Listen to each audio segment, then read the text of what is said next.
ಇವತ್ತು ನಾನು ನಿಮಗೆ ತಿಳಿಸ್ಕೊಡ್ತಾ ಇದ್ದೀನಿ ಒಂದು ವಿಶೇಷವಾದಂಥ ಒಂದು ಸ್ತ್ರೀ ವಶೀಕರಣವನ್ನು. ಈ ಸ್ತ್ರೀ ವಶೀಕರಣ ಹೇಗೆ ಮಾಡಬೇಕು ಅನ್ನೋದನ್ನು ಈ ವಿಡಿಯೋದಲ್ಲಿ ನಾನು ನಿಮಗೆ ತಿಳಿಸ್ಕೊಡ್ತಾ ಇದ್ದೀನಿ. ಮತ್ತೊಮ್ಮೆ ನಮ್ಮ ಚಾನಲ್ನ ಎಲ್ಲ ಪ್ರೇಕ್ಷಕರಿಗೆ ಸ್ವಾಗತ ಸುಸ್ವಾಗತ. ಅಂದರೆ ನೀವು ಒಂದು ಸ್ತ್ರೀನ ಇಷ್ಟಪಟ್ಟಿರ್ತೀರ, ಆ ಸ್ತ್ರೀ ನಿಮಗೆ ದೊರಕದೇ ಇದ್ದಾಗ ಭಾಳ ತುಂಬ ಮಾನಸಿಕವಾಗಿ ದೈಹಿಕವಾಗಿ ನೊಂದಿರ್ತೀರ, ಕುಗ್ಗೋಗಿರ್ತೀರ.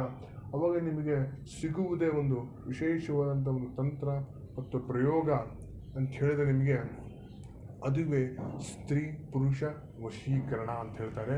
ಈ ವಶೀಕರಣವನ್ನು ನೀವು ಖಂಡಿತವಾಗಿ ಮಾಡಿದ್ರೆ ವಿಶೇಷವಾದಂಥ ಒಂದು ಬದಲಾವಣೆ ನಿಮ್ಮ ಜೀವನದಲ್ಲಿ ಆಗುತ್ತೆ. ಮತ್ತು ನೀವು ಇಷ್ಟಪಟ್ಟಿರುವ ಸ್ತ್ರೀಯನ್ನು ನೀವು ನಂಬಿರ್ತೀರ, ಅವ್ರು ನಿಮ್ಗೆ ಯಾವುದೇ ಒಂದು ಮಾತಿಗೆ ಬಗ್ಗಲ್ಲ ಜಗ್ಗಲ್ಲ. ಆವಾಗ ನೀವು ಮಾನಸಿಕ ಕುಗ್ಗಿರ್ತೀರ. ಆವಾಗ ನಿಮಗೆ ಸಿಗುವುದೇ ನಿಮಗೆ ಒಂದು ಸ್ತ್ರೀ ವಶೀಕರಣವನ್ನು ಅಂತದಲ್ಲ. ನಾನು 2 ವಿಳ್ಯದೆಲೆ ಒಂದು ಲಿಂಬೆಹಣ್ಣು ತಗೊಂಡಿದ್ದೇನೆ.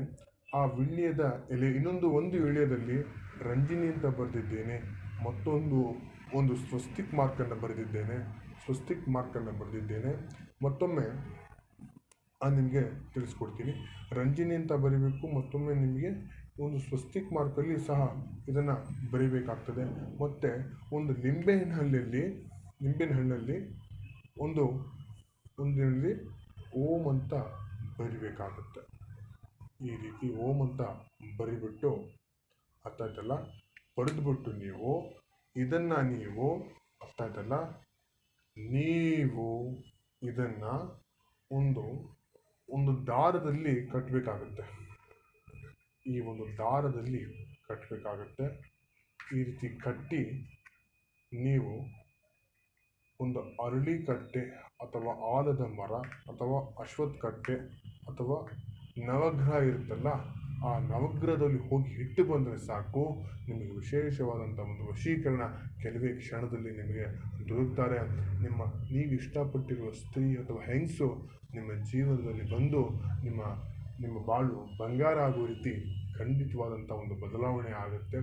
ಅಂದರೆ ಈ ಒಂದು ತಂತ್ರ ಪ್ರಯೋಗವನ್ನು ನೀವು ಭಾನುವಾರ, ಶುಕ್ರವಾರ, ಬುಧವಾರ ಮತ್ತು ಗುರುವಾರ ಈ 3 ದಿನಗಳಲ್ಲಿ ಮಾಡಿದ್ರೆ ಖಂಡಿತವಾದಂಥ ಒಂದು ಶಕ್ತಿಶಾಲಿ ವಶೀಕರಣ ಪ್ರಯೋಗ ನಿಮಗೆ ಆಗ್ತದೆ, ಒಳ್ಳೆಯದಾಗುತ್ತೆ. ಮತ್ತು ಇದು ಬೆಳಿಗ್ಗೆ 10:30ರಿಂದ 11 ಗಂಟೆಯಲ್ಲಿ ಈ ಒಂದು ಪ್ರಕ್ರಿಯೆನ ಮಾಡಬೇಕಾಗುತ್ತೆ.